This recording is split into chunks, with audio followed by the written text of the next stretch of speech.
let's start. Hello, everyone. It's really a great honor to welcome all of you here. I'm staggered by the number of great minds here, by which I mean the young minds, as well as some of the great veteran scholars of the land. So it's a particular honor to be here, to be able to welcome all of you, this distinguished panel, and a particular honor especially to be able to be here when Ashutosh Vash is here. I'll talk more about that in a minute, but let me just say I'm Hitesh Hathi. I'm the Executive Director of the Mittal Institute. For those of you who don't know, the Mittal Institute is based at Harvard, but we work all over South Asia. People standing in the back, and we have veteran scholars and intellects along with young scholars. It's really an honor to be here. Our distinguished panel and Ashutosh Vash, I'll talk more about that in a minute. Just briefly, I want to say I'm Hitesh Hathi. I'm the Executive Director of the Mittal Institute. The Mittal Institute is a cross-disciplinary research institute at Harvard University. We work with every part of the university, from the business school to the medical school to the law school, School of Public Health, Divinity School, and we were essentially were focused on, let us say, erasing boundaries between disciplines. So we especially do multidisciplinary studies, research. Currently, we're doing a very large project on healthcare in India, which involves multiple schools at Harvard and about 300 researchers on the ground in India. We've also launched a climate platform recently, which involves everything from social sciences to humanities to, of course, the hard sciences, economics, business, medicine. So the Mittal Institute has been around since 2003.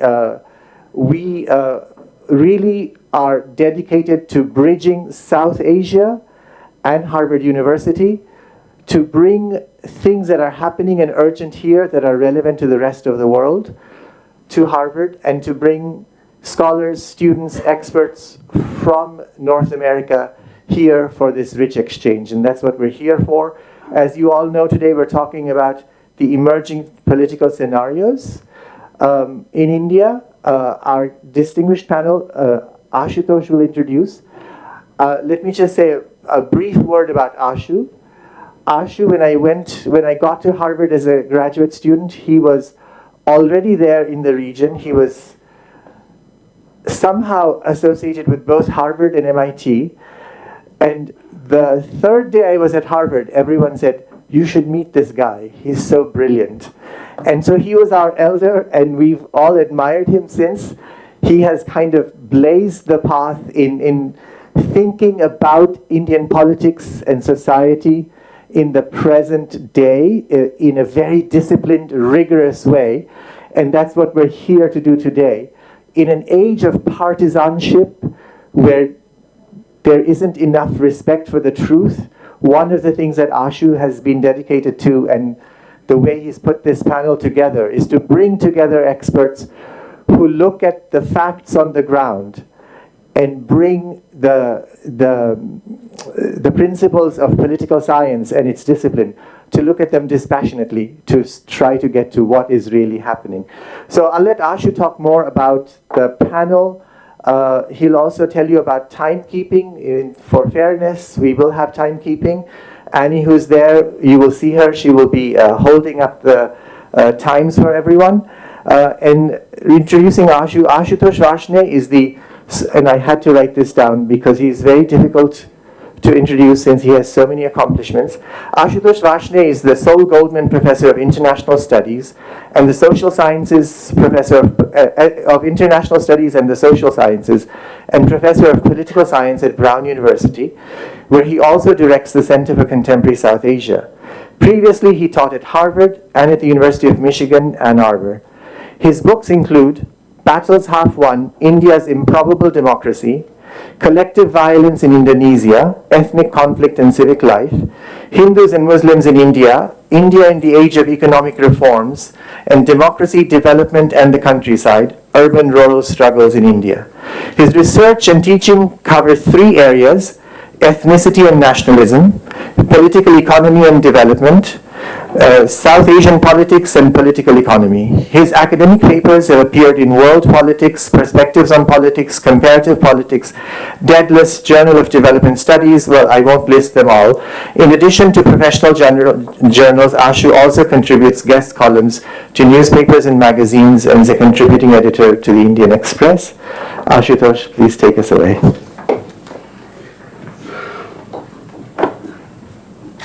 Thank you, Hitesh. Just a couple of prefatory remarks. We'll be doing political science here, not psephology. We will not be predicting the seat numbers or the exact magnitudes of electoral victories for you. We'll be using our professional background and skills, be concentrating on enduring political patterns and striking new departures.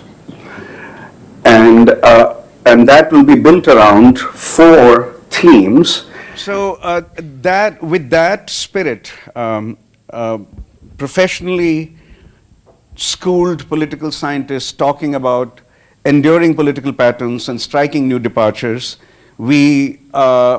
I've curated this panel and I'll moderate it, and I've chosen speakers. And here are the themes. Core theme, political hegemony. And to achieve precision and to save time, I'll stick very close to the text here on your slides. Can we dim it and then the lights? Yeah. In principle, these are open-ended vis-a-vis electoral outcomes. Parties come to and go out of power, but this is a long-run reality of democracies, not necessarily a short to medium-run truth. Fundamentally open-ended, but not at any short or run. Sometimes political parties do enjoy hegemonic power over democratic politics and or elections, but it's generally believed that in federal systems, such control is more easily achieved at the state level than. Examples: West Bengal under CPM for roughly 3 decades, a little over I think. Gujarat under BJP 2 decades. Odisha under BJP for a very long time now. The one striking national exception to this claim is the Congress hegemony, 1947 to 67. And scientists, after 67, you can't call it hegemonic. Congress is a system which is marked by Congress hegemony. And there are other examples elsewhere. LDP in Japan, 5 decades. PRI in Mexico, 7 decades. It's not an unusual phenomenon in political science. After 1967, this has been a state-level phenomenon, rather a national-level phenomenon. The BJP reaching the status of a national hegemon, despite, we should note, it's not often noted, despite 13 out of 28 states having non-BJP governments at this time. This is this set of issues I have asked Suhas Palshikar, whom I'll introduce in a moment, to address, who will be joining us via Zoom from Pune. He couldn't be here. This is a suggestion for my speakers. They can, of course, range beyond what the plan was. That's perfectly fine, given standard norms of intellectual independence. Core theme 2, governance and elections. Does governance matter for electoral outcomes? What do we know from the past? How might it be applicable to upcoming elections? Govern well and you'll be elected is a cliche whose validity has often been questioned in many, many democracies. The key question is what matters to voters in India, in this case, delivery of benefits, toilets, cooking gas, roads, all of which would feature in a standard theory of good governance, or alternatively, concerns of religious or ethnic identity? This is a very difficult question. An example would be, for how complicated this is, demonetization imposed in the last months of 2016 was a huge destabilizer. Standard theory, what partisans might say, standard theory of governance, not called a notable exercise of governance. Yet the BJP won its biggest victory in the biggest state of India, UP, just a few months after demonetization. Just to say that this question is a very complicated one. So what matters electorally? Identity politics or governance? This is primarily aimed at Yamini Iyer. Core theme 3, alliances and elections. Index of opposition era. If I'm not wrong, Pranoy Roy's career as a psephologist was built on this idea long ago, right? It's a very important argument from an earlier time. With a new opposition alliance emerging, is the older debate on opposition unity or its index, however we construct, relevant again? Indeed, the opposition alliance has already triggered the creation of a BJP-based alliance. How might one think how alliance politics not influence election outcomes would or would not affect? This is aimed at or a bifurcated electorate with a question mark. What is the relationship between state level and national level elections, if any? Compared to the past, is the electorate in contemporary India heavily or fundamentally divided? Which party rule at the state level? At the national level? Example. In December 2018, this is not the only example, but it's good to give this example, given how the 2019 elections were being perceived in January and February of 2019. In December 2018, the BJP lost state elections in MP, Rajasthan, and Chhattisgarh. But in May 2019, BJP swept these states in national elections. BJP badly lost Delhi twice at the quasi-state level. We can't call Delhi a state, let's call it a quasi-state. But swept it both times at the national level. Why has the difference emerged if it has? Shall we conclude, or should we conclude, that a bifurcated electorate is a durable political phenomenon now? This is primarily for Gilles Vernier. Let me introduce my speakers now. Suhas Palshikar is the chief editor of the Journal of Studies in Indian Politics. He was professor in the Department of Politics and Public Administration at Savitribai Pune University till 2016. He was also a chief advisor to the political science to NCERT. He's the co-director of Lokniti and a columnist for the Indian Express. Especially noteworthy from my perspective, and that's why I've invited him, has been his long-standing leadership of Lokniti, which has provided the first systematic empirical basis for the evolution, for the understanding of Indian democracy. And for particular relevance to this topic is BJP heading towards political hegemony the way Congress was. The article that we ought to note is Towards Hegemony, BJP Beyond Electoral Dominance, Economic and Political Weekly 2018. Our second speaker is Yamini Iyer, President and Chief Executive of the Center for Policy Research. Her research interests span the fields of public finance, social policy, state capacity, federalism, governance, and the study of contemporary politics in India.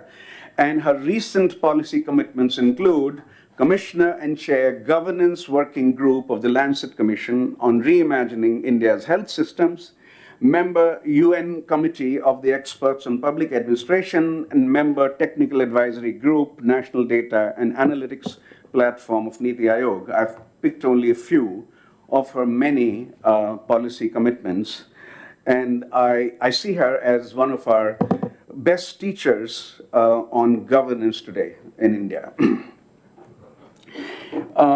Speaker 3 is Nilanjan Sarkar, Senior Fellow at the Center for Policy Research. His research interests include Indian political economy and comparative political behavior with an eye to Bayesian statistics, causal inference, social network analysis, and game theory. Among the very few quantitatively gifted scholars of Indian politics, though not confined to only that approach, he'll be perhaps using statistical analysis or serious, rigorous statistical analysis to answer this question. He received a bachelor's in applied mathematics and economics from UC Berkeley, University of California, Berkeley in 2003, and a PhD in political science from Columbia University in 2014, and currently at CPR. Our fourth speaker is Gilles Vernier, currently a Carl Lowenstein Fellow and visiting assistant professor at Amherst College in Massachusetts. He's an assistant professor of political science and co-director, I think still, he can correct me if that's no longer true, at the Trivedi Center of Political Data, which he founded at Ashoka University. What is more important here is that his data set on Indian elections and elected politicians received the Best Data Set Award from the American Political Science Association earlier this year. This is a very tough competition. Many data sets are produced that the committee looks at. And I think this is the first Indian data set, or first data set on Indian politics that received that prestigious award. He's a senior visiting fellow at the Center for Policy Research in New Delhi, and his research focuses on questions of political representation and the intersection between electoral politics, state, and local governance in India, which is what his main question will be today. And his PhD is from Sciences Po in Paris in 2016. The structure is as follows. Each speaker will speak for 10 minutes, and we will be left with, in the end, about 45 minutes or so of Q&A, and I will announce its rules when we get there. Let's start with Suhas Palshikar. Thank you. The Lakshmi Mittal South Asia Institute at Harvard University, the co-panelists and friends. As Ashutosh Vash has noted in his introductory comment, elections in India continue to be a matter of excitement, intellectual curiosity, and a sense of expectant uncertainty. All these three things make elections important as elements of democracy. Because if elections were not to lose these three, they would become a formality rather than an occasion for democratic churning. Particularly with the anti-incumbency outcome in Karnataka Assembly elections very recently, and the first baby steps in the formation of a new opposition alliance, speculations have begun about the possible scenarios for the 2024 parliamentary elections. Even otherwise, the Bharat Jodo Yatra earlier had injected an element of new possibilities. So let me begin with further enhancing the hypothesis that Ashu Bhai has already propounded, which is about the possibility in a democracy that in the long run, no party can become a powerful party for a very long time. So the question is, how is this possible in the Indian context? First, and I'll be brief because we have very limited time and much more expecting discussion. There are many states, which Ashu mentioned, that continue to be ruled by non-BJP parties. Secondly, the opposition, as we mentioned just now, and there will be more discussion on this, the opposition seems to be uniting. Third, as one of the Lokniti surveys recently pointed out, Rahul Gandhi's acceptability as prime ministerial candidate has slightly increased, not much really, from 24% in 2019 to 27% today. But what is even more interesting is the stagnation and a possible drop in the acceptability of Prime Minister Narendra Modi himself. 44%, 43%, that is where he is stagnated and not risen above that. And above all, there are first signs of BJP fatigue also. Ashutosh mentioned that in the last Karnataka MP Rajasthan elections, there was a possible scenario of a split electorate. In the Karnataka Assembly elections more recently, we found that the number of people who were satisfied fully or dissatisfied fully with the Modi government was almost the same, 25% versus 24%. Even more interestingly, just after the Karnataka Assembly elections, we did a nationwide study, Lokniti did a nationwide study of the popular mood. And we found, for example, that while 21% were fully dissatisfied, the number and proportion of the fully satisfied was slightly less at 17%. So probably these are early indications of the possibility that a popular shift in the mood of the public. And I'm saying this mainly for a very different and complicated methodological reason, which we might have time to discuss later. Rather than satisfaction being the explanatory factor for the vote choice, it is increasingly being explored by many scholars whether it actually suggests that the voter had already made up their mind to vote for a particular party, and thus vote choice actually determines whether you are satisfied or not with the present government. But be that as it may, let's move ahead. These details in a way support Ashu's introductory hypothesis about the cyclical nature and uncertainty in electoral outcomes. How far that is possible? That is the real question today. The 2014 elections were critical elections in the Indian context. As we look back, their criticality becomes even more perceptible. They opened up a practically new era in Indian politics. With that, it's not just one party's dominance, and therefore, while many of us have been talking about the rise of the second dominant party system, which is of course there, the more important and fundamental change is in the way in which the political culture has come to be shaped. Such critical elections like 2014 continue to reverberate following electoral contests also. Let's take the example of 1989, for example. Although parties in power changed after 1989, the changes brought about 1989 continued to remain with us for almost a decade and a half, and even the residue continues today as well. Therefore, I would like to draw your attention to the possibility that despite the faint shadows of political shift, the effects of 2014 are unlikely to be replaced very quickly, or at least in the coming round of elections in the next few months, maybe 8 to 10 months and so on. For this to happen, what is necessary is that the BJP, in a sense, hangs on to its popularity or electoral base. Last time it won something like 37% vote, and if it can convert the same way into seats, then it would require to hold on to that voter base. How can that happen? Again, going back to Karnataka, we can say that the BJP might not lose its voter base. But more importantly, if we make a rough estimate that the huge majority of BJP supporters have been from the Hindu community, 2019 elections suggest that 40 to 43% Hindus supported the BJP. Nationally, for this to sustain, the BJP will need to shift the basis of its voter support. So while the vote share will have to remain the same, the reason why voters vote for the BJP will have to shift.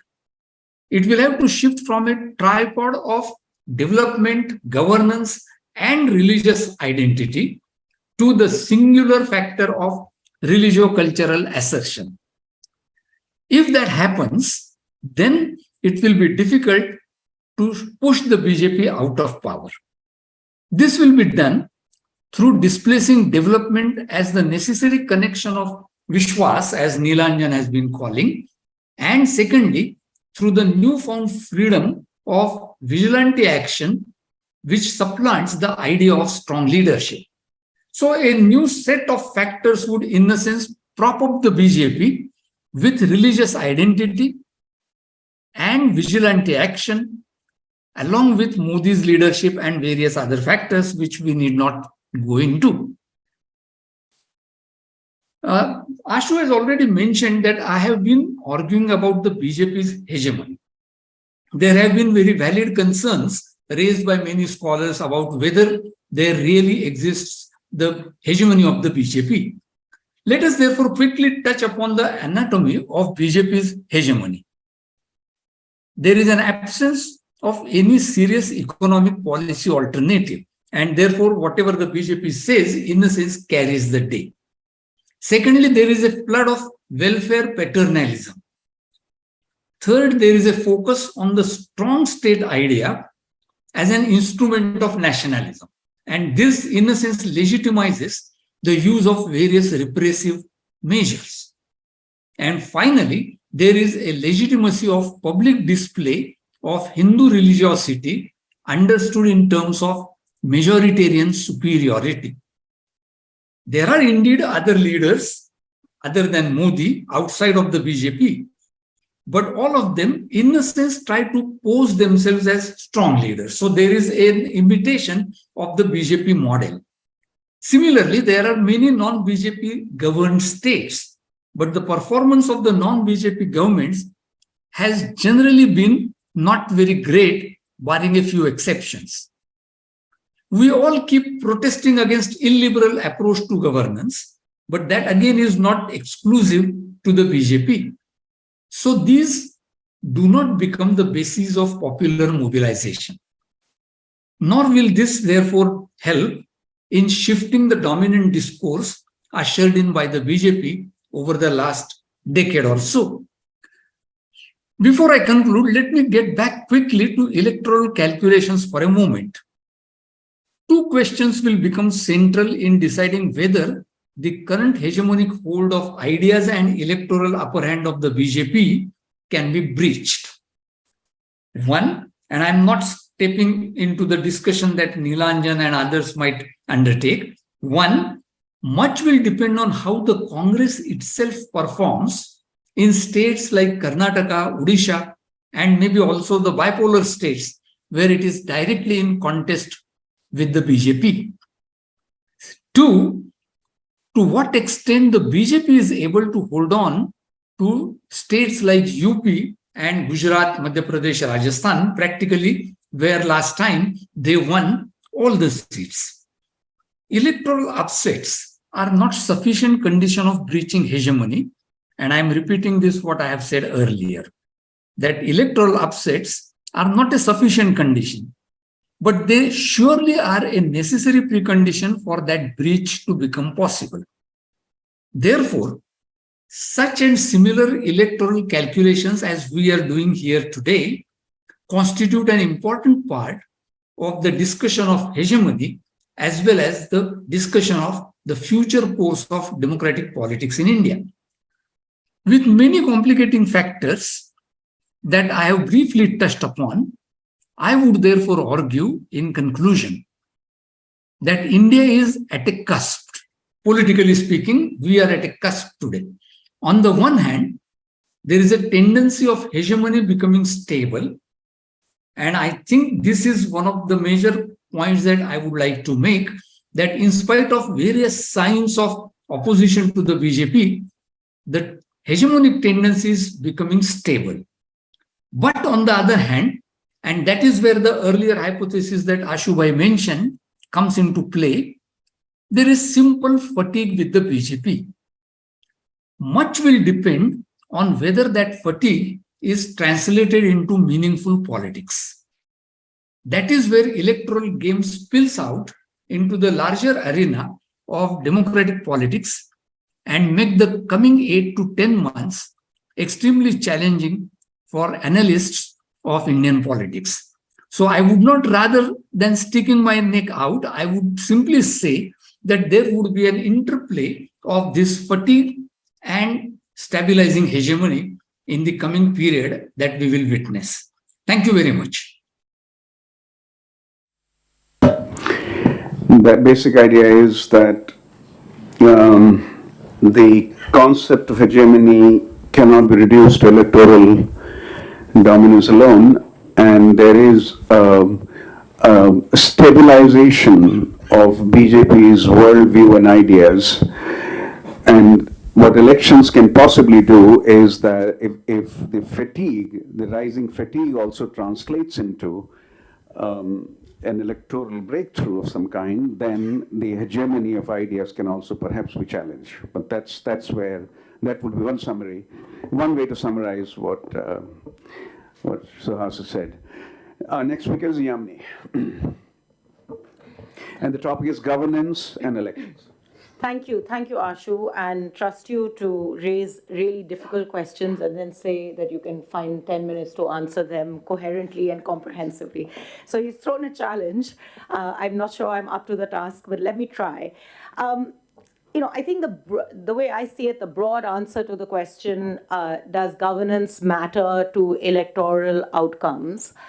Governance as defined as the effective delivery of services, meeting promises as articulated broadly in political manifestos, and ensuring accountability to citizens. I don't know that there is any definitive data that would give us a clear answer that it does in and of itself make the critical difference to electoral outcomes. Voting is a blunt instrument. There are multiple factors that come into play when individuals go to vote.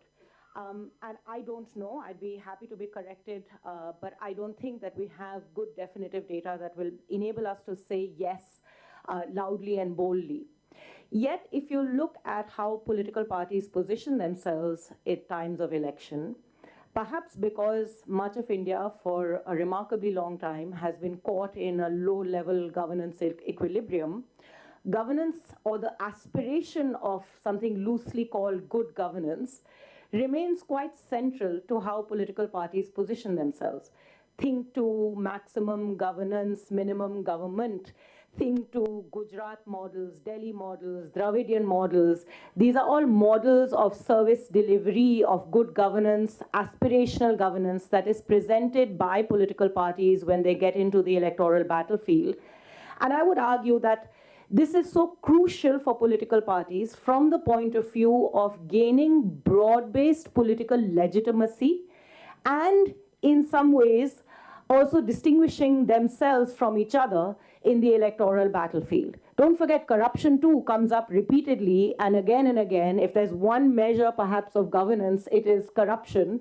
The aspiration of zero tolerance to corruption is always said with a remarkably straight face by every single political party leader that we have in the context of an election. And 5 years later, as corruption proliferates, the same promise is made without blinking an eyelid. So the aspiration is core to how political legitimacy is built up and how political parties seek to speak to their voters. But I think the more interesting question, particularly over the last few years, is around the question of what type of governance is actually delivered in that interim period between elections. And in that type of governance, what is the nature of the political contract that is sought to be forged by political parties with the voter? And what does that tell us about larger questions, not so much of electoral outcomes, but about the nature of state-society relations and the nature of the democratic contract in India? Some of my recent work has tried to understand this better, largely from the perspective of welfare politics, because I understand welfare, I study welfare, I work on welfare. But I do think that there are larger questions that raises also in other aspects of governance, notably, I would say, law and order, and related to that, party funding. So let me try and develop my argument. I've been exploring this in different ways in similar fora, and many of my colleagues on the dais here and in the room have worked with me collectively and helped me think through this a little bit. So you'll see reflection of a lot of my work with colleagues here as I talk through this. I think the biggest and most important shift that we see in the type of governance today is perhaps best described in some interactions I had with female voters before the UP election, when Neelan and I were traversing eastern UP villages to try and understand, at least at the back of my mind, against the backdrop of a large-scale governance failure, COVID deaths, how does the voter talk about the incumbent party and what was happening in that phase of the 2 years of lockdown, or the year and a half of lockdown, and the intensely difficult COVID phase, about the incumbent government, about what was delivered. So in my mind, I was really keen to understand questions of governance. And here's what we heard quite repeatedly. Many voters, one female in particular said, "Unka photo har jagah hota hai. I see his photo everywhere, and hame to Modi pasand hai." Then you probe a little bit, and you'd hear them talk about how even in this kalkan, this very difficult time, उन्होंने हमें सुरक्षित रखा. And I think the word सुरक्षित is really important. We were protected. We were protected by delivery of food. The PDS was crucial to it. And in fact, in one instance, some women were talking with us, and they described how the local workers were calling them to say, "Aapka aa gaya, come and pick up your benefits from the PDS store." And similarly, we would repeatedly hear this relationship being drawn very much between the leader and the individual, whose definition of how she feels, what she chooses to do when she goes to the polling booth, is not the question that we were asking, but in understanding how she feels about the politics, about how governance was delivered in this difficult time. This act of being a beneficiary and being given direct benefits by an individual was very core to her articulation of how she viewed the government, its performance on governance, because that was the framework of the questions. And I think, if we look beyond just that specific instance, as it turns out, the incumbent government did win the election. Whether this was the core reason or one of the reasons why, I don't know, but you do see in national voter data an interesting shift in the 2019 elections that speaks to what we heard when we spoke to voters in the run-up to the UP election, which is that increasingly, if you compare with the 2014 election and before, Government of India schemes, which in the past were largely credited to state governments for implementation, because ultimately in the federal architecture, no matter how centralized, implementation rests within the arms of the state government, were beginning to be attributed directly to the national government. This is a very important shift in terms of how credit attribution is built up in shaping the relationship between the voter and the political party. But what makes it even sharper is that this relationship is not just with the voter and the political party, it is between the voter and the leader of the political party. And it's not just limited to it's not just limited to the national government, to the BJP. State government after state government after state government, you begin to see exactly the same thing. The combination of technology that allows for direct benefit transfers of all kinds, both in cash and kind, allows for the political party leadership to establish this emotive connect with the voter. And the voter is viewing it from that lens, repeatedly so, as is showing up both in data and in anecdotal evidence. What does this mean from the point of view of the political contract? Two very important things. It shapes this relationship between the political party and the voter through the lens of this emotional connection, this link or relationship between the leadership and the voter, which means it cuts out the multiplicities of intermediaries. In the guise of efficiency, this is an extremely effective way of governing, because services are being delivered even if we don't have data to say so. However, from the point of view of accountability and democracy, it creates an extremely centralizing relationship between the leadership and the voter. More importantly, this relationship is framed within the dynamic of the new framework or the new term that has entered the political lexicon, the Labharti.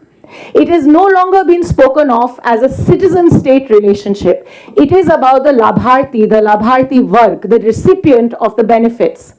What that also does is that it creates a new category through which voter mobilization can be generated. It strips the language of political mobilization from questions of identity-related rights and brings the framework of voter mobilization firmly within the context of Labharti. Aapko kuch mila? Has the state given you something? And if the state has given you something through forging this emotive connect, you therefore are forging a sort of paternalistic, as Suhas just said before, relationship between the political party and the voter. And I think this is the type of governance that is shaping the nature of our democracy and the nature of voter mobilization, particularly for me, and we can talk about this more in the Q&A because I've now run out of time. It undermines the fundamental core element of the citizen-state contract. That contract is based on rights and obligations, not on receipts and benefits. And I think we've moved a few steps backwards into a much deeper, potentially more efficient, only potentially because I don't know, so-called governance, but certainly one that leaves the citizen out and centers this idea of the recipient.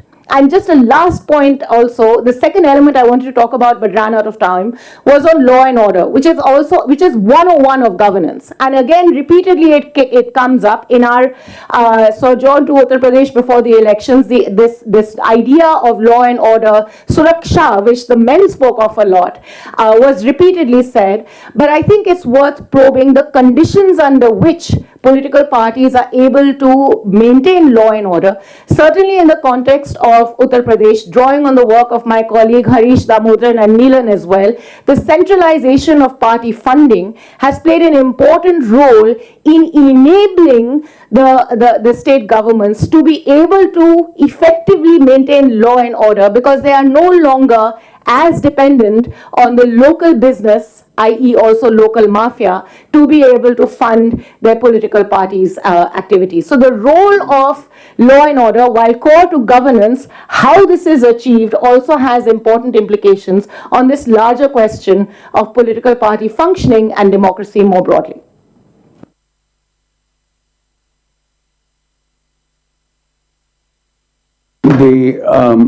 I'll reserve my comments for later.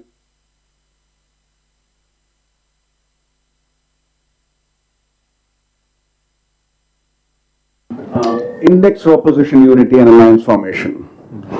So first, thank you for inviting me, Ashu. It's always wonderful to have a conversation with these colleagues. They are friends, and we have many debates that all of you don't see, but they inform very much the kinds of comments that I'll be making today. What I wanted to do here to sort of address this question is, first, I obviously do work a lot with electoral data and applied statistics, but I want to prevent kind of a data salad of a presentation. I want to see if I can, in a few key data points, talk a little bit about how the dynamics of opposition and alliances work in India, and how what we're seeing since 2014 and how those numbers bring to bear on the relative success of an opposition alliance, but also what they tell us about Indian politics today, right? Won't be doing any sophisticated stats, won't be doing any regression discontinuity, anything like that, right? We'll stick with non-controversial averages. I wanted to break my comments into four sections, just very quickly. The aggregate numbers, what we see at the national level. A little bit of commentary about how opposition alliances work and how the numbers can help us think about that. Then I want to look at a couple of regional aspects to think through the numbers. And finally, and the thing that I'm most focused on, and I'm going to sort of make a comment, is that ultimately the problem with thinking about index of opposition unity in any of these concepts, it's an arithmetic concept. Arithmetic concepts are not a good way to think about whether alliances and oppositions can be successful. We need to think a little bit about what is actually on the table in terms of what an opposition can bring in terms of its winnability. And some comments about how to think through that, actually building off of many of the comments that Yamini has made already, and maybe some of the comments that Gilles will make. That's sort of where I want to go with this. So first, aggregate numbers. So let us not forget that 2019 is a massive victory for the BJP, right? So if I just take, so I've looked at the data that Gilles has put together at TCPD to sort of quickly put some numbers together. The average winning vote share when the BJP won a seat was 55%, massive, right? On 20% margin of victory, right? So like 20 percentage points of margin of victory. Out of those 303 seats, 175 of them are in head-to-head competition against the Congress Party. Something that I've written about many times, something Ashu and Gilles have also written about. The BJP has a massive strike rate against the Congress Party in head-to-head competition. More than 90% of the time when they're in head-to-head competition, in the last two national elections, the BJP has been victorious, right? So part of what is tricky about thinking about index of, opposition unity, whether alliances work, is that we actually need a good accounting for how many parties are competitive at the constituency level, right? So to give you a sense of what might be happening, let's imagine that there are two constituencies. The two constituencies are constituency A and constituency B, right? Now, it could be the case that in constituency A, BJP gets 52% of the vote share, Congress gets 48% of the vote share. In constituency B, BJP again gets 52% of the vote share, and the BJD is not a good opposition party. The Samajwadi Party gets 48% of the vote share, right? So here we're talking about a situation where if you added the 48% in constituency A and the 48% in constituency B, you would say, oh, well, this party might be very competitive. But actually, you're not changing any of the arithmetic at the constituency level, right? Because the Samajwadi Party is not competitive in constituency A and the Congress Party is not competitive in constituency B, right? So part of what we have to do is think about how competitive third parties are, right? Because it's only if a third party and a second party can ally is it possible for the two parties together to defeat the party that was winning. So I just ran a little sort of arithmetic experiment, right? I looked first at the average vote share of the third party. It is 6.7% in 2019, which tells you that usually there are only two top parties at any constituency level, which we all know when we look at elections.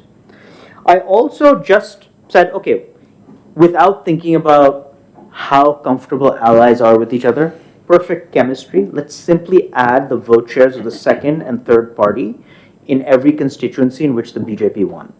So out of those 303 seats, even if the second and the third place party, even if they're not supposed to be in alliance, even if they're allied, the BJP still would have won 255 seats.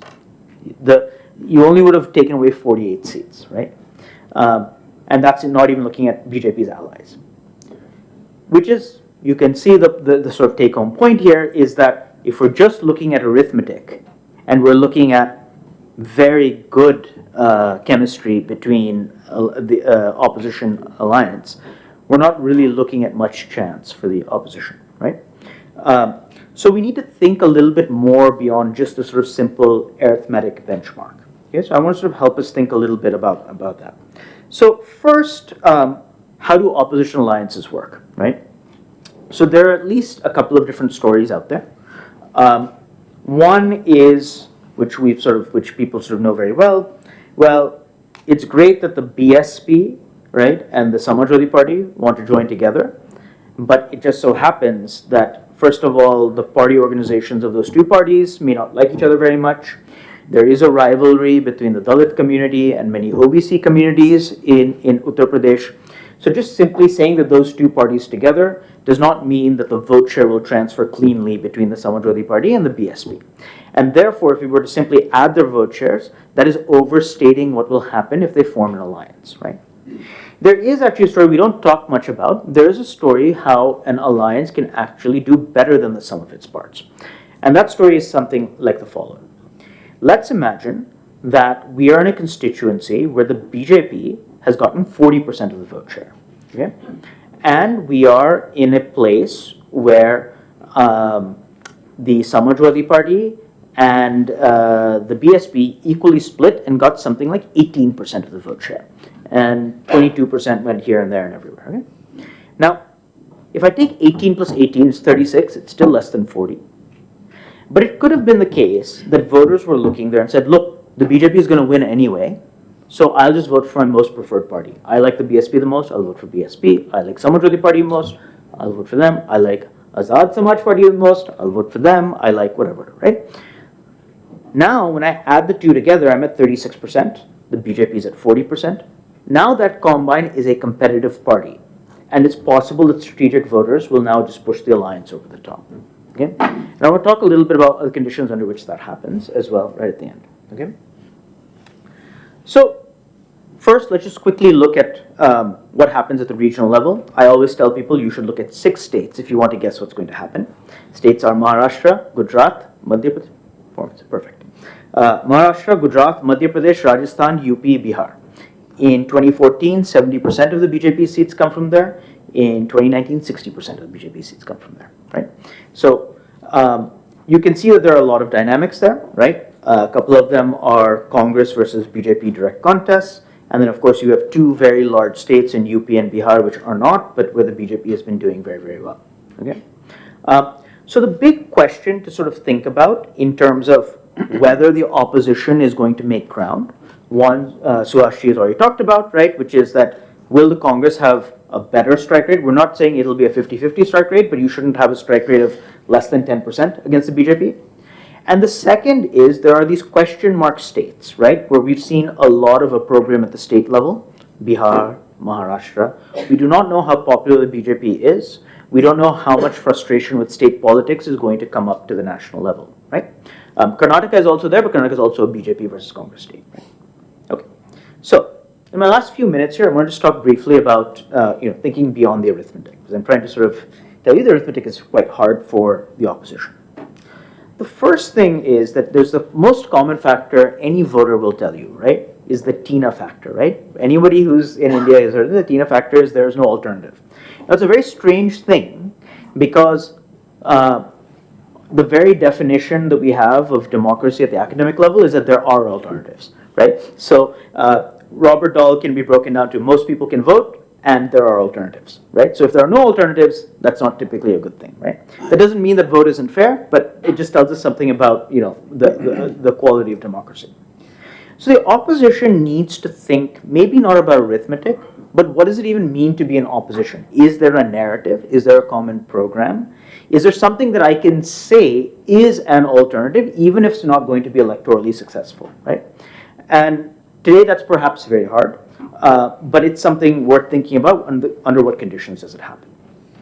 The other thing I want to say is that look at the numbers I was telling you about the BJP. Even if the BJP is losing 2, 3, 4, 5 percentage points, we're still looking at parties that need to be building coalitions that are winning 50% plus at the seat level, at the constituency level. So these are not small social-based coalitions. They need to have broad-based support, and that's sort of how one has to think about the narrative. One thing that's very interesting about Karnataka, and I always sort of, this is something that in the press was built as a caste alliance strategy, but if you look at the Congress's program, they didn't name any caste by name, right? It was a general sort of welfare distribution, and the social elements were implied, right? And that's perhaps one strategy that we can sort of think about what the opposition might be doing.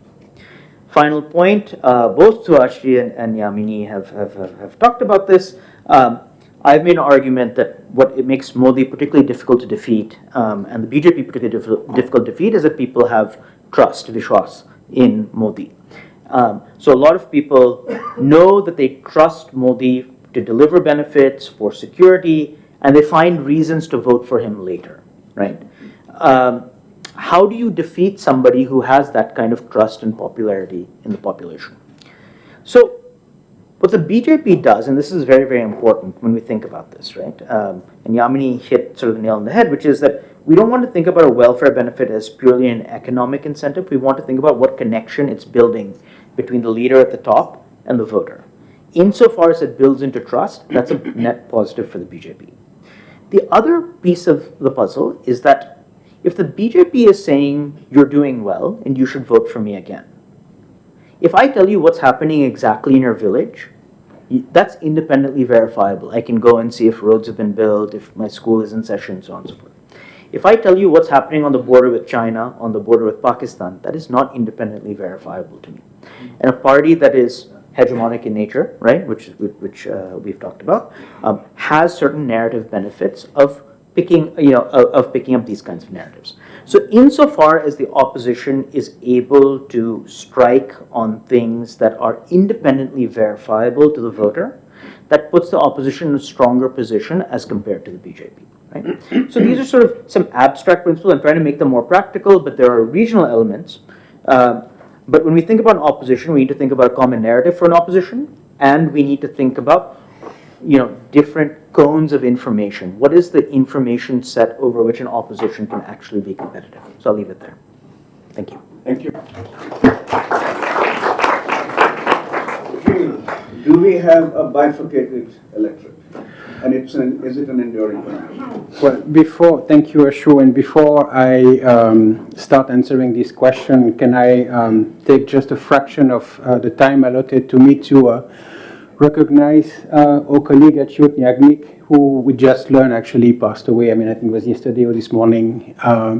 Beyond the quality and the importance of his scholarship, he's an exemplary scholar and person who has been a lifeline and a treasure trove of information for generations of scholars who have worked, including, I think, all of us here on these dais. And so I just wanted to take a brief moment to recognize that. So we know there is a large gap of performance of parties between national and state elections. Ashutosh, you've given a couple of examples with Delhi and with Madhya Pradesh. Recently, these gap can go as far as 35% of difference of vote share in between close general and state elections that happen actually here in Delhi. And we've seen also an unusual pattern of the BJP actually underperforming in many ways in following state assembly elections after scoring massive victories at the national level. In Haryana, for example, the BJP vote share dropped by almost 22% between the 2019 general election and the state election that occurred in the same year. 5 years ago, Congress won rather unexpectedly in Madhya Pradesh, Chhattisgarh, and in Rajasthan. And when we looked at the data, and Niranjan did excellent work on that, we saw that Congress scored higher in the most rural, most impoverished districts at the time. And the performance was interpreted as an expression of rural anger, also an outcome of the farmers' movement that had occurred in some of these regions, particularly in Madhya Pradesh. But 6 months later, not only did the BJP sweep those states, but it scored some of its highest vote share nationally in those very districts most affected by agrarian distress. Right? In Madhya Pradesh, its vote share increased by 17%, by 20% in Rajasthan, 8% in Chhattisgarh. Right? And so this is not something that happens everywhere, but it happens in a number of crucial states large enough that obviously it begs a lot of attention. Right? So overall, we see a significant decoupling of voting behavior in state and general elections. And so the first two questions that I want to address are, first, is this a new phenomenon? And then, second question, what are the factors that may contribute to these gaps? So to answer bluntly to the first question, no, it's not a post-2014 development. These gaps have existed in the past between national and close state elections. These gaps have actually appeared after the bifurcation of state and national elections in the early 70s, when Indira Gandhi decided to break, the election calendar. And we see after that that national parties tend to have an electoral advantage in national elections compared to state elections, where regional forces have a variety of advantages, including language and culture, organizational embeddedness, and so forth. The question then can be whether those gaps perhaps are higher now than they were in the past. So if you look at all the state elections that have occurred the year before or the same year as the 2019 general elections, the average gain of BJP vote share was 9 to 10%, 9.4%, right? With greater gains in the Hindi belt, greater gains in the state like Karnataka. If you look at the same figures for the Congress party just ahead during the year of the 2009 elections, those variations existed. They were smaller. It was about 5%, right? And with important variations. In the 1980 elections, those gains were of 8%. So not very far from where we are now. So large swings between closely contested state and national elections are not new. They tend to be state-specific, and perhaps the gaps are slightly wider now for the BJP that we've seen. But I could give you a number of examples from the past that show that this is not exactly a new phenomenon. What seems to have changed, however, is that the electoral advantage that victories in general elections used to confer to national parties doesn't seem to be operating as much, right? Some years ago, one of our colleagues, Gareth Nellis, wrote an excellent paper that shows that national parties, and the BJP in particular, benefited from some sort of electoral advantage in subsequent state elections. But in the current period, after 2014, the BJP did win a lot of states with large majorities sometimes, but it did so with significantly lower vote shares, 6% lower vote shares on average. So on the one hand, the BJP did ride on its own coattail of the 2014 election victory, but on the other hand, it did not perform as well, and in certain states, its vote share actually dropped, right? If you look at recent state elections, the BJP has peaked in terms of conquest of new territories and building of new majorities in 2017 with the UP election, and after that, they've actually lost more state elections than they have won. Back on the envelope calculation, in the last 31 elections since 2018, the BJP has formed 11 governments and supports 4 coalition governments as a junior partner, but it has failed to do so in 16 states. So this is not specific to national politics. This is not specific to national parties. If you look at Tamil Nadu, for example, in the 80s, the Congress kept winning in general elections, but kept losing the state elections to Dravidian parties, DMK, ADMK, right? In 1999, in 2009, the DMK won in one election, lost in the other. But in West Bengal, during the communist periods, the results in terms of vote share of the Communist Party were, more or less aligned. So you do have, a lot of variations. The second question is, how do we explain those gaps? I see at least 3 broad types of possible explanations. One, quite simply, are political circumstances. The presence of wave elections or referendum elections at the national level, 77, 80, 84, 2014, 2019. In the last 2 general elections that was mentioned, obviously there's undoubtedly a Modi effect that drives BJP performance in national elections, but not as much in state elections, even though the Prime Minister campaigns quite a lot. And it's not just a question of image or leadership, but it's also an effect of centralization and personalization of public policies and schemes, particularly welfare schemes that Yamini was referring to, and Nilanjan actually made that argument in an EPW article a couple of years ago. But that, again, is not exactly different from the past. You could see similar occurrences at the time of Indira Gandhi. The second factor, party-induced or party dynamics or party-induced effects. Performance swings in the past were often the results of party splits and defections. And given the fact that there is no greater party stability, even though there is this game of defection that takes place, but it does not actually split usually major parties in half, not even in Maharashtra. And so it is possible that this party-induced effect was stronger in the past, slightly not as strong in the present. And the last explanation is voter-induced effect, which is the key question here. Why is it that so many voters are inclined to change their votes between state and national elections? So our Bible in that regard is the Lokniti CSDS election data. The CSDS election surveys do not actually offer explanations for this gap.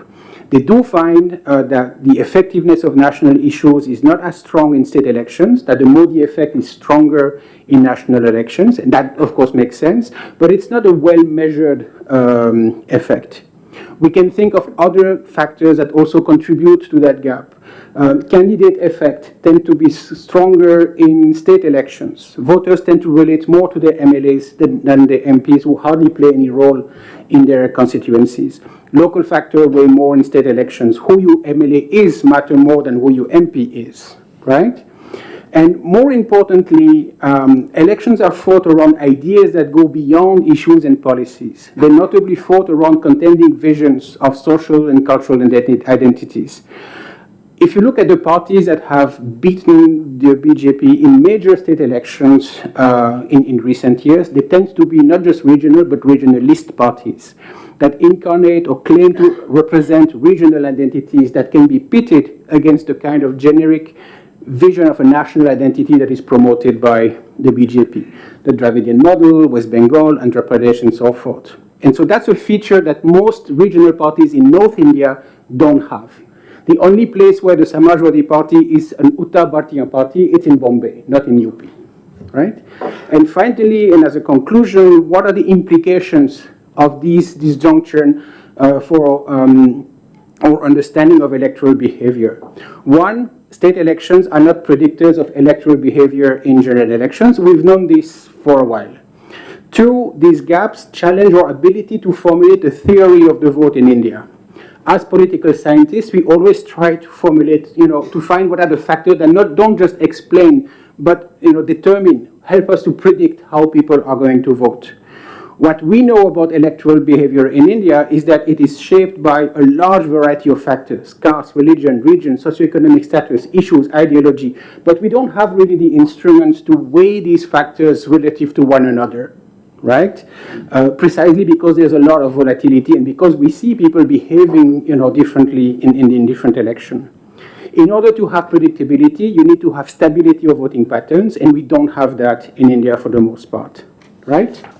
And so this is consistent with recent findings by Pradeep Chiber and Francesca Jensenius about local volatility in electoral behavior.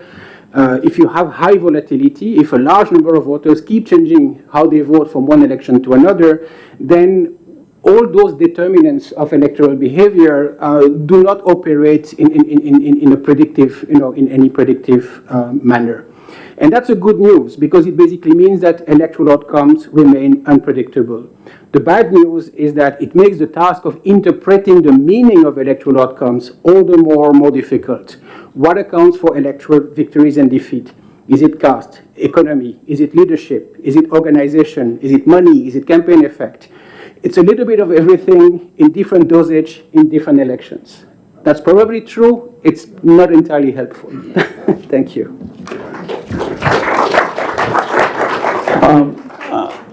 I think the best thing would be to actually now take questions rather than my commentary, and we can discuss later. So let's, the rules, Hitesh, rules, Annie, are basically a question or two, not a large comment.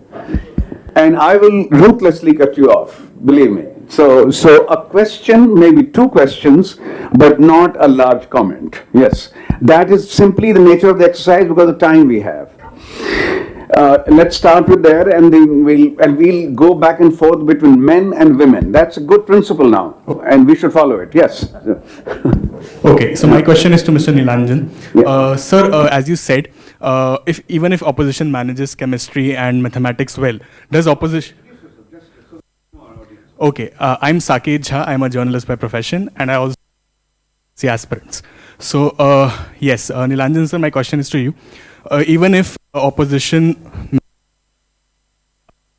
chemistry right, does opposition as an answer to Hindutva, nationalism, weaved into patriotism, because Ram Janmabhoomi will be coming up, Gyan Vapi case will be coming up, and of course, if Mr. Modi attacks Pakistan again, what happens? So, opposition have an answer to that. And my second question is, if BJP comes into power, if Mr. Modi comes into power, does he have in him to run a coalition? Can Mr. Modi run a coalition?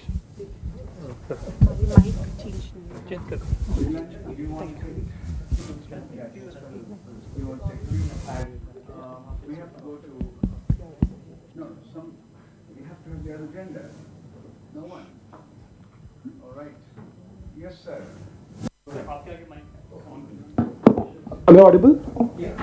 Thank you so much for this insightful discussion. My question is to Yamini ji. In your view, is there a change in the idea of political contract between the voters and the leadership of any political party?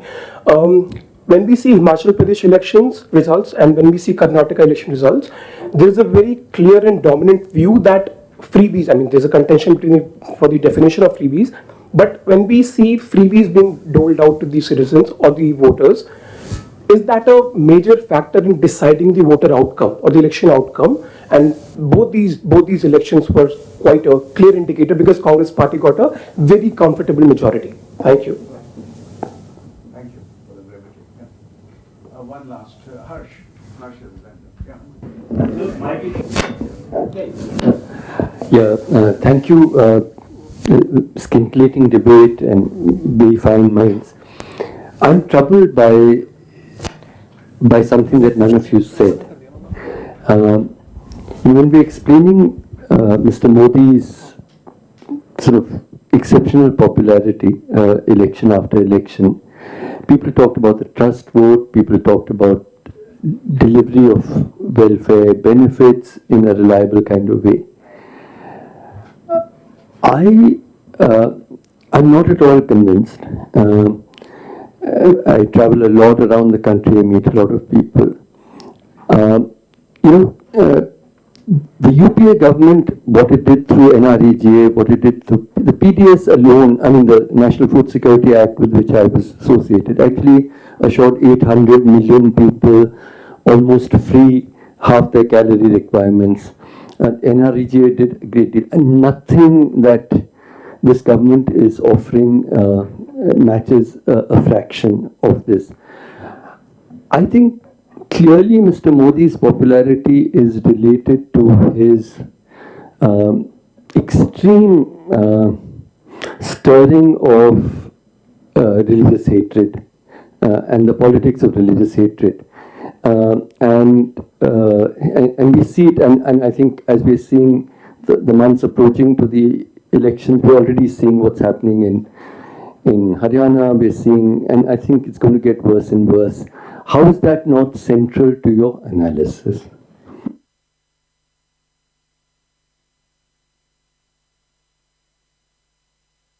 benefits, and then Nilanjan, you have a question about.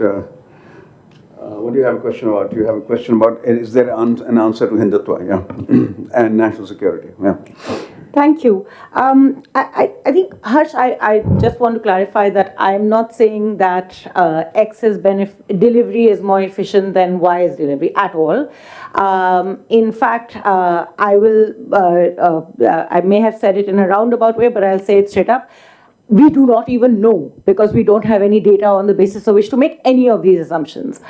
All I will say is that what the data is telling me, and what, from the point of view of how to understand this narrative of welfare being central and the Labharti being part and parcel of how we are understanding electoral outcomes, that there is a welfare has become, by virtue of this combination of technology and a very focused in-kind type of delivery of welfare, it has become a tool through which the political centralization and the emotive relationship that the leadership is trying to strike with the voter is being established. And it's a tool that perhaps was most effectively pioneered by the BJP, but increasingly we see that state government after state government of different political hues is applying exactly the same tool to its to trying to establish its identity vis-a-vis the voter.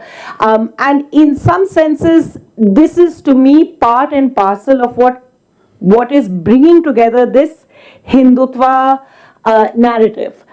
It is an essential part of what is creating the charisma and legitimacy of the political leader in the eyes of the voter, which also allows the political party to say, we are not discriminating against any type of identity when it comes to our governance.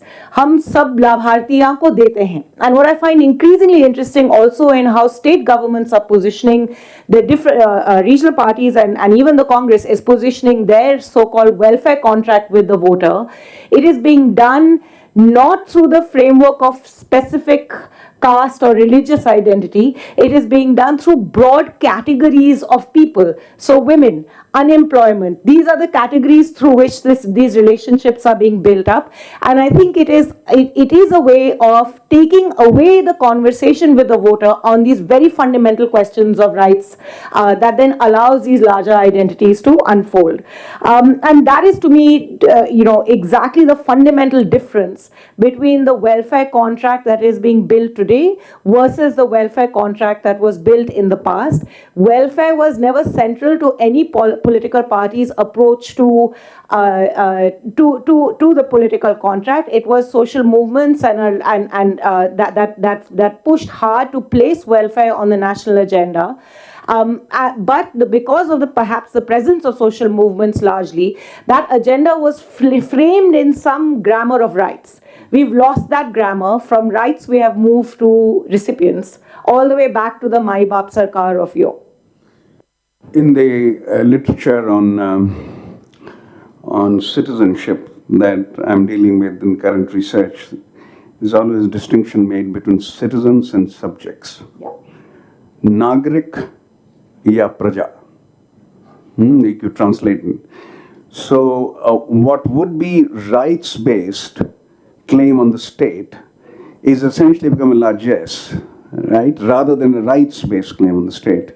It's praja ka bhala ho raha hai, as opposed to nagrikta ke liye kiya ja raha hai, right? So there is a clear distinction that has emerged. I think I agree with Yamini about that this whole notion of Labharti is not citizenship-based, it's praja-based, that idea of praja. Okay, yeah, Nil. So I know we're short on time, so I'll go quickly. I'll take the question about nationalism and Hindutva right at the end, because that's a meaty question. So first, can Modi run a coalition? So two parts to the answer. Answer A is no, but B, he won't have to, right? And here's why, right? The name of the game for this version of the BJP, both within the party and at the national level, has been political centralization, right? And the game to political centralization, I'm not the only one to write this, but I'll just spell it out here, is having a massive resource advantage. And the game behind having a massive resource advantage is enabling huge amounts of economic centralization, right? And making sure that some part of the money filters back into politics. So today, depending on whose numbers you believe, between 70 and 80% of the profits accrue to the top 20 firms in India. If you look at the World Income Inequality Database, India's top 1% of income looks like that of Russia, much, much higher than the Anglo-American system, much, much higher than any Southeast Asian, East Asian system, right? So we are looking at extreme levels of income inequality, money showing up right at the top. and the ability of that money to be funneled into national politics. These are people who, unlike local capital, colleague Harish Damodar has written about, who might have had regional interests. These are big-time players who require a national leader to be able to make moves across states, right? So there's a certain synergy between that, right? So even if the numbers don't reach 272, there's a lot of money there, either to directly or shadow create people who are voting with the BJP. Right? Now, the question on Hindu politics, Hindutva, nationalism. So I didn't go too much into my theory of Vishwas politics, but there's a reason why it was called that, right? And a lot of the piece actually starts from a central thing that we find a very controversial political scientist, Samuel Huntington, but he was intelligent about one thing. He saw that at the end of the Cold War, we were going to move away from ideological differentiation on economic lines and start moving towards identity-based conflict. Now, he was applying it across countries. Many of these ideas can be applied within countries as well. And what is important about ethno-nationalist notions of Hindu politics is a certain level of frustration, right? You see frustration with negotiation, frustration. So part of the politics of Vishwas is that we need somebody to trust in to make a decision for the entire polity. Once it gets to a space where it's negotiated, then we have to start worrying about caste, we have to start worrying about equity, we have to start worrying about religion. If the leader at the top makes a decision, we don't have to worry about that. And the leader at the top can decide what to comment on, Manipur or not, can decide what to comment on, right? So there's an entire politics around centralizing, which is very directly connected to an ethno-nationalist politics. And just a final thing on sort of schemes and so on and so forth. I always say this one question because for those of us who are working with states, we've seen an increasing number of consultants who are basically advertising and branding guys. It's quite amazing, right? People who are making like policies for the state, at the state level, national level, right? If the BJP ran the same schemes the Congress did in UPA 1, UPA 2, do we believe that BJP would be given the same amount of credit, less credit, or more credit from the voters? And I think the answer, we probably all agree, is more credit. And we have to think about why.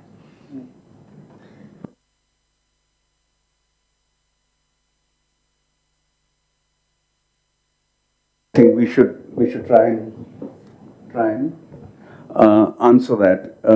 So Harsh, here is my answer. I don't know whether someone else wants to tackle it.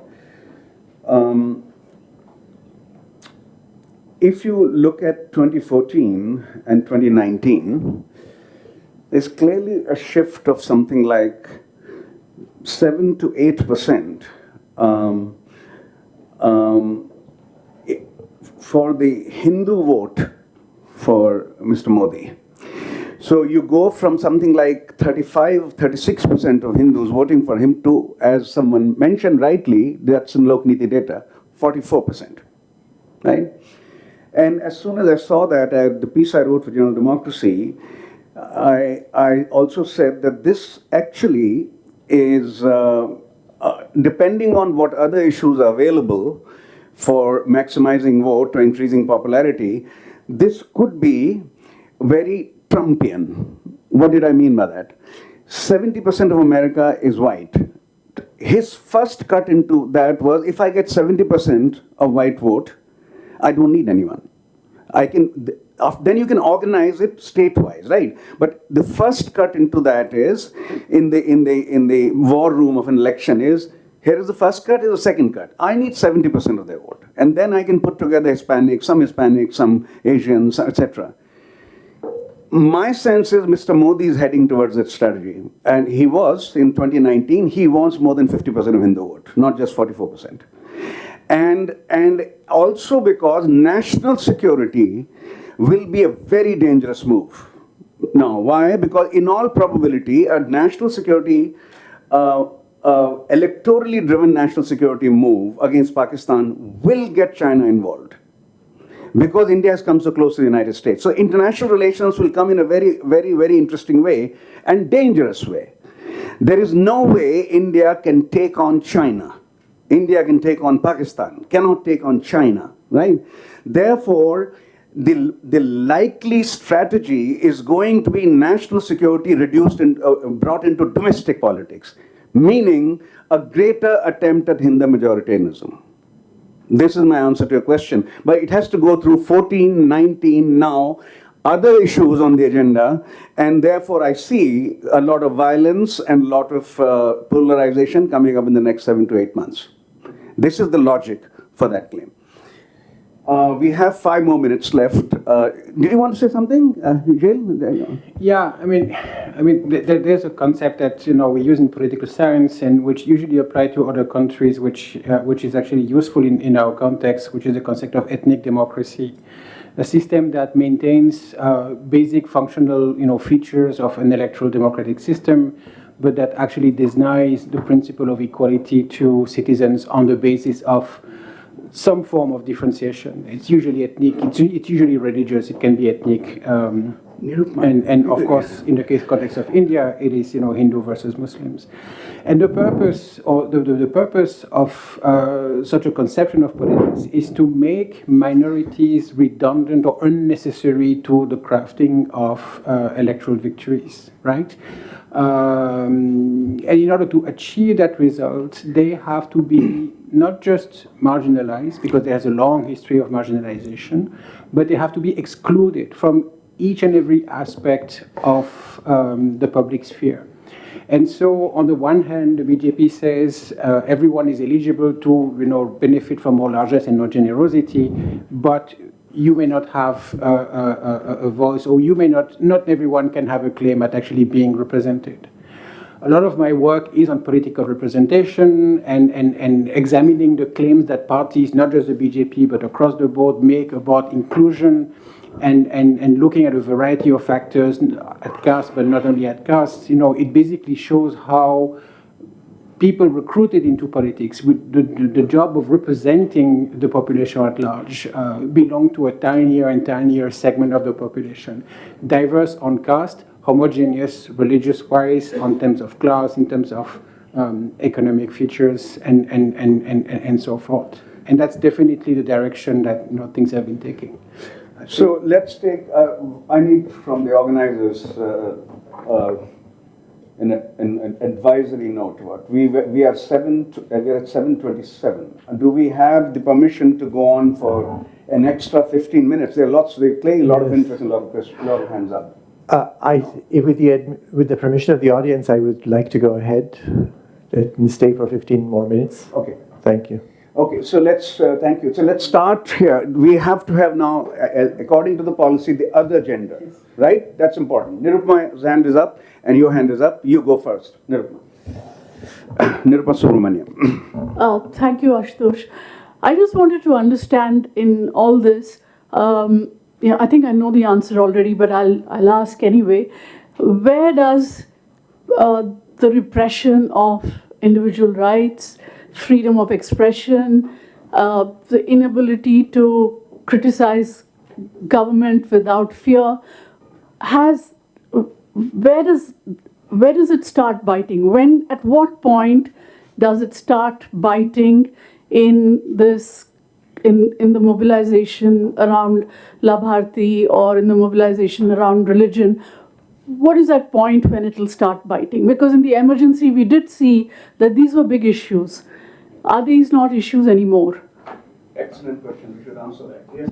You introduce yourself? Thank you for an insightful panel. My name is Anya, and I'm currently a student at Harvard Kennedy. A lot of our discussions on global governance and politics center around climate change. And so my question to you is, how do you, if at all, see the delivery of climate-related welfare, such as natural disaster relief or renewable energy services provision, play out into electoral politics? Thank you. And then we take one from Rakesh Mohan, and then we'll start. So, having extended the time, I'm selfishly asking a question myself. There's just two things. One, a very small question in a way. Look, Congress has a resilient base of 20% of the vote generally. BJP at 43 or 44% is very high, but even if you take that to be a resilient 42 or 43 or 44, it's still only, 12 to 14% difference, which means a loss of 6-7% either way, would change the election dramatically. That doesn't seem so impossible to me. But my larger question, all of you have posited basically that we are in a new political culture, and the question is, how resilient is that culture? I want to ask something else and pull back. If we compare it to what's happened in the United States, Trump's basic proposition in 2016 was, they've all lied to you, the experts. I'm going to tell you the truth. And the majority of Americans who voted believed him. So the political culture we have here now, what is it that led to it? If I think about Trump, I can see why there were so many people who were upset. I can see they had legitimate reasons for grievance. It would be too easy to say they were all racists or foolish or short, etc. So here also, I'm wondering, you don't create a Labharthi citizen culture out of nothing. Nothing is created out of nothing. So how is it that we arrived at this particular moment of political culture? What is it that gave it legitimacy enough to win?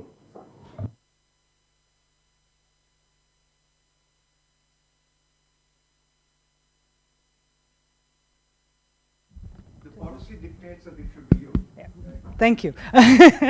My name is Vidya Subramanian. I'm a fellow here at the Mittal Institute. I work on, the reason I want to follow up with that is because I work on issues of technology and citizenship. And a paper I'm writing is currently a month overdue. Be that as it may, my question is that you were talking about how that shift from the idea of the citizen to the if the recipient has happened. And I'm thinking, if it's not something directly related to this sort of technological shift in the way that we're thinking about the citizen, the linking with Aadhaar, the creation of the data sets, the jam trinity, all of these things, if perhaps the answer to Hitesh's question is not that this complete sort of radical digitalization may be one of the reasons that enable a centralization of this sort of power structure, I wonder if you could reflect on that a bit. Following question, just to summarize. Nirupma is asking at what point might what we call, in theory, the liberal aspects of democracy, not voting, beyond voting, that is freedom of expression, freedom of civil society, minority right. At least three are clearly mentioned in democratic theory, right? When does whatever happens to vote, when does an attack on these begin to bite electorally? I think that's the question. So that is the question that we need to answer. The second is climate change. Is climate change or issues about climate change an electoral matter at all, or simply for elite politics, as opposed to mass politics? A distinction with which I am associated. It's an elite politics issue, not a mass politics. Whoever wants to answer that. Third, Hitesh is asking, we understand why so many people were angry with the status quo in the United States and voted for Trump. How do we understand the anger in India? Is it anger which led to, right? That's the question. That's what it means. Or what is it? I'm not sure. Yeah. It leads to a new political which was not there earlier, but several have commented on, including Suhas, who I don't know whether he wishes to come in. And finally, is it what you have, the Labharthi and the centralization, is simply endogenous to what has happened to technology. It's simply a consequence of what's happened to technology. I think let's start with the last one first, and that's your question, technology and centralization. Short answer, yes, yes, yes, and yes. I think that technology has played a central role in enabling this kind of centralization. By definition, it is centralizing. It has also brought in a very interesting new vocabulary into how the question of welfare and welfare... Recording in progress. We are being recorded. We have been recorded right since the beginning, but we are being re-recorded because they had to reset it, I think. Yeah. I see, okay. Technology made sure to know you that. Yeah. There you go. It made itself heard. And I think there's a larger, to me, the big technology question raises a larger issue that elite politics or elite debates just simply ignore. And it is the very fundamental trade-off between this framework of efficiency that has a very large buy-in in how we understand governance and the questions of accountability. That is a very significant and important trade-off which we refuse to debate because we say that efficiency matters. Ultimately, the voter, because will be satisfied if there is efficient delivery, and it strikes me as frankly completely appalling that our expectations as citizens, even as elite citizens vis-a-vis our state, is this ability to quote-unquote deliver rather than actually view us as full citizens. We ask so little of the state. Give me some cash in my bank account. If it reaches on the appointed day, you are a good governing state. I mean, there's something wrong with our debates here. But I want to say two quick other things. I don't know about the tipping point. Perhaps large-scale violence of the kind that we are beginning to see in parts of India may well be that tipping point. But I think that to me, this welfare framing of Labharti is not just limited to welfare. It is how the larger framework of citizenship is being re-articulated, and in that, this whole rights versus duties debate that comes up repeatedly is also a very central part, and it is linked, I think, very much to that larger ideological project that legitimizes majoritarianism and that legitimizes a politics of hate without any questions being asked, because everybody has been reduced to individuals who have to think of their duty vis-a-vis the state rather than engage in a conversation with the state on rights. Yeah. Yeah, on your questions, Hitesh, the first one, Congress, yes, it does have a resilient base of, well, actually, it's actually lower than 20 now, but let's say round it up around 20. It's not necessarily usefully distributed, right? It may be concentrated in areas that do not yield, a very large number of seats. So the sheer arithmetic, is a little bit insufficient. Another way to look at it is not so much in terms of vote distribution, but in terms of thin majority.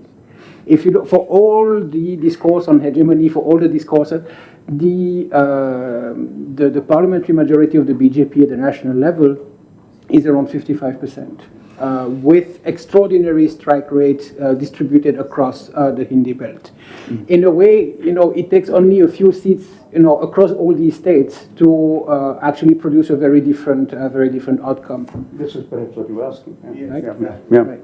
So there. But in terms of how did it come to this, right? How what led to this culture? What gave it legitimacy? I try not to think about these questions in sort of, in a globalizing way, right? I think there are segmentary answers to that question.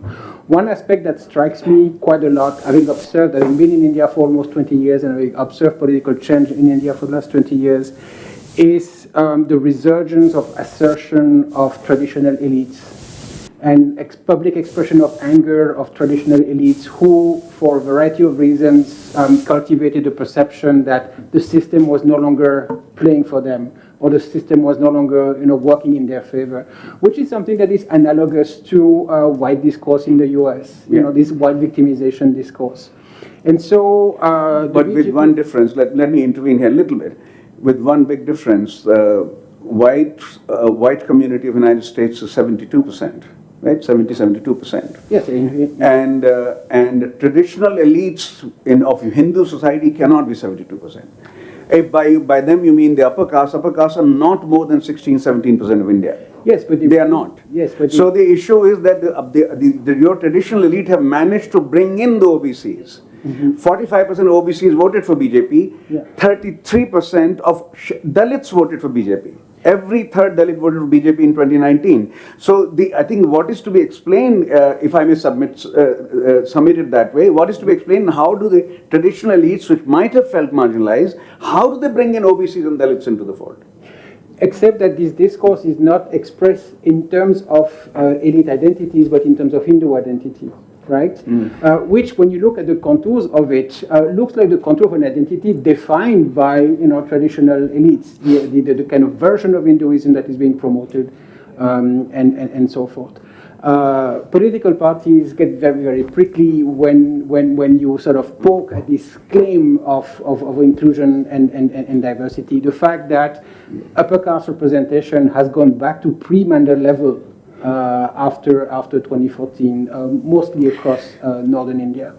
And so upper castes retain a disproportionate hold on representations, on public institutions, access to public sphere, media, etc., etc. And so that also helps to sort of, in a way, overemphasize that sort of discourse. But those sentiments are actually in the earlier literature, this was called vertical mobilization, not horizontal mobilization.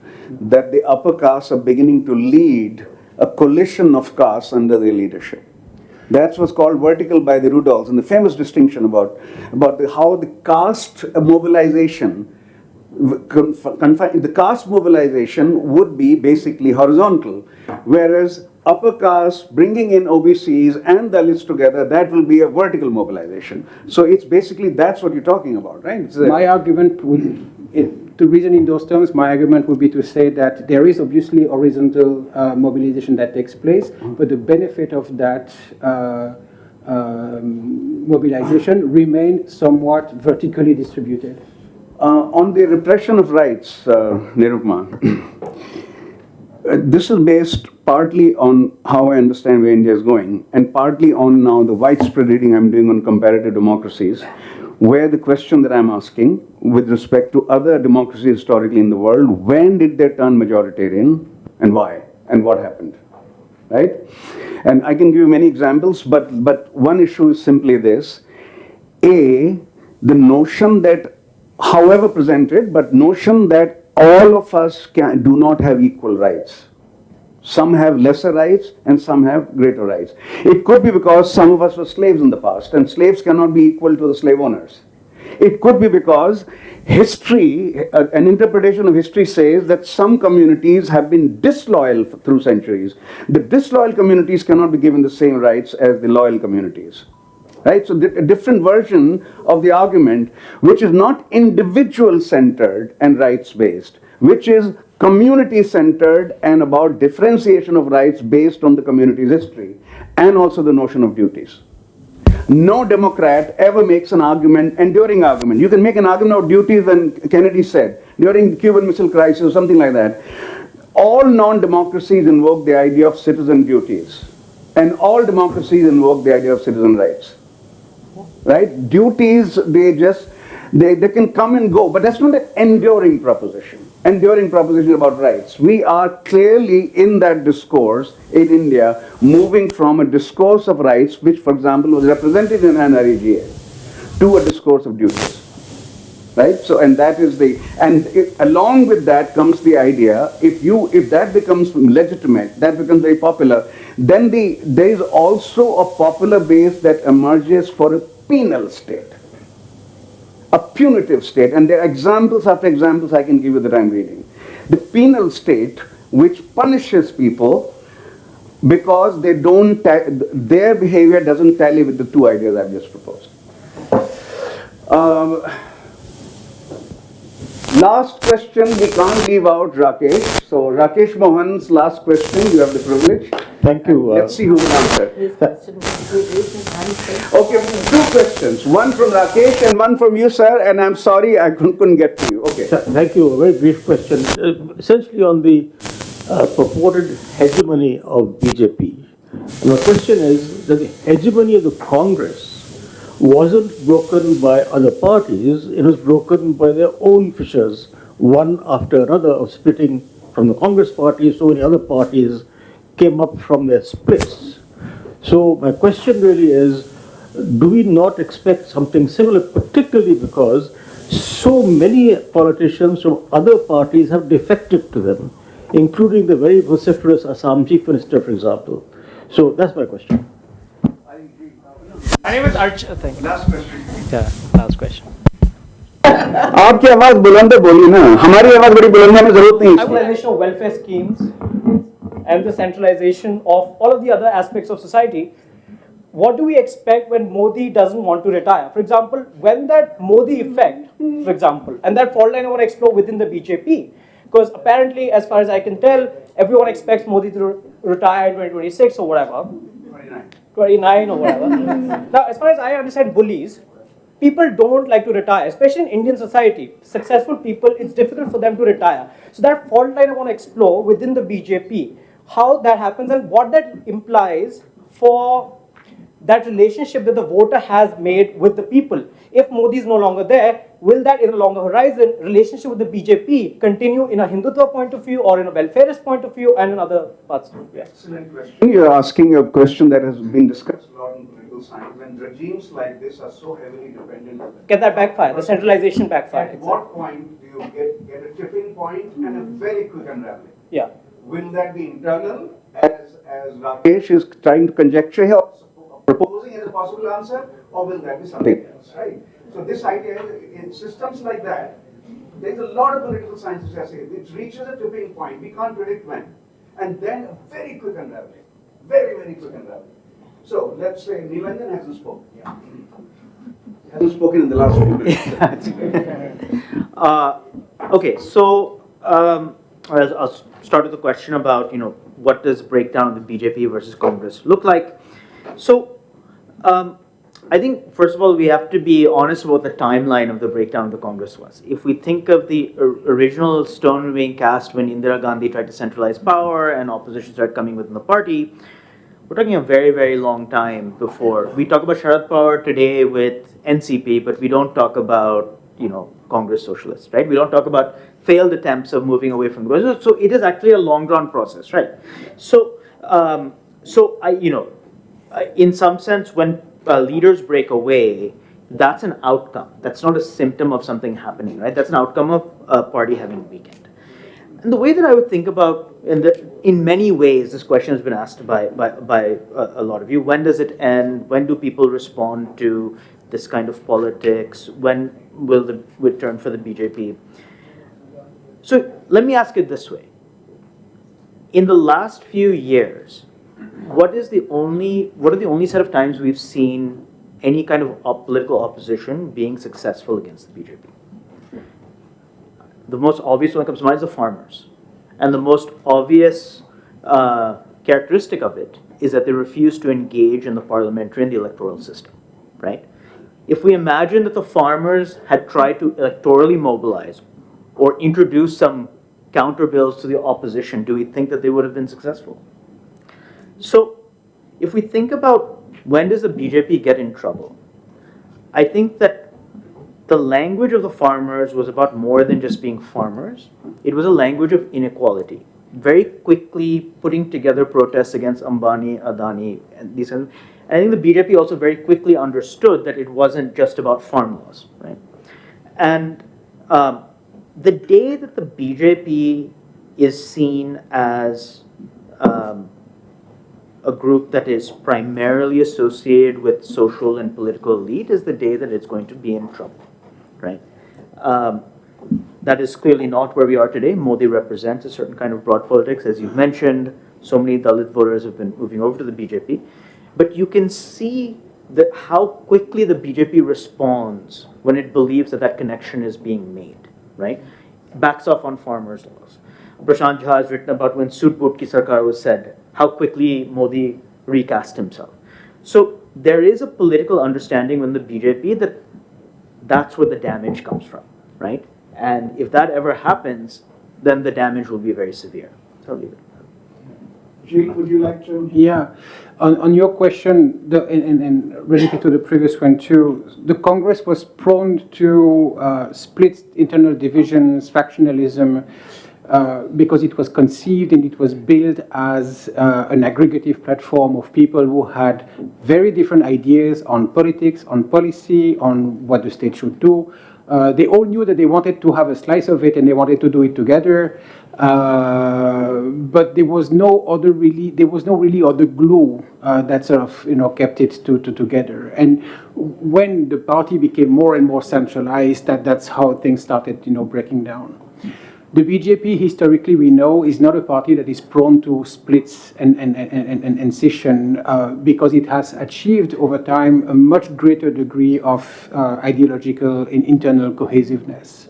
Why? Well, because it is the party, after all, remains an expression of another organization which, for the past 100 years, has displayed extraordinary degree of consistency in its core belief, in its core vision, and extraordinary cohesiveness in how to achieve, those results.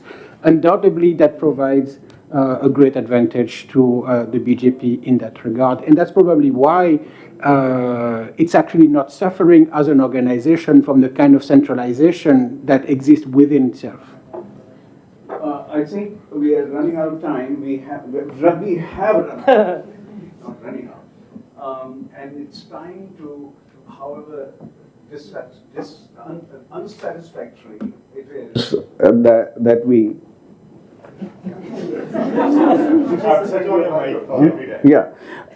that to close this session, I'm certainly very engaged right now. I think a lot of you, I can look at your eyes and I think you want to ask more and you want to discuss more, but IIC will throw us out very soon from this room. So let me conclude. I won't summarize. I don't think it's a very good use of my time. The video will be released and you can watch it and hear it. Let me now turn to Hitesh, the Executive Director, for some final remarks and bring this meeting to a close.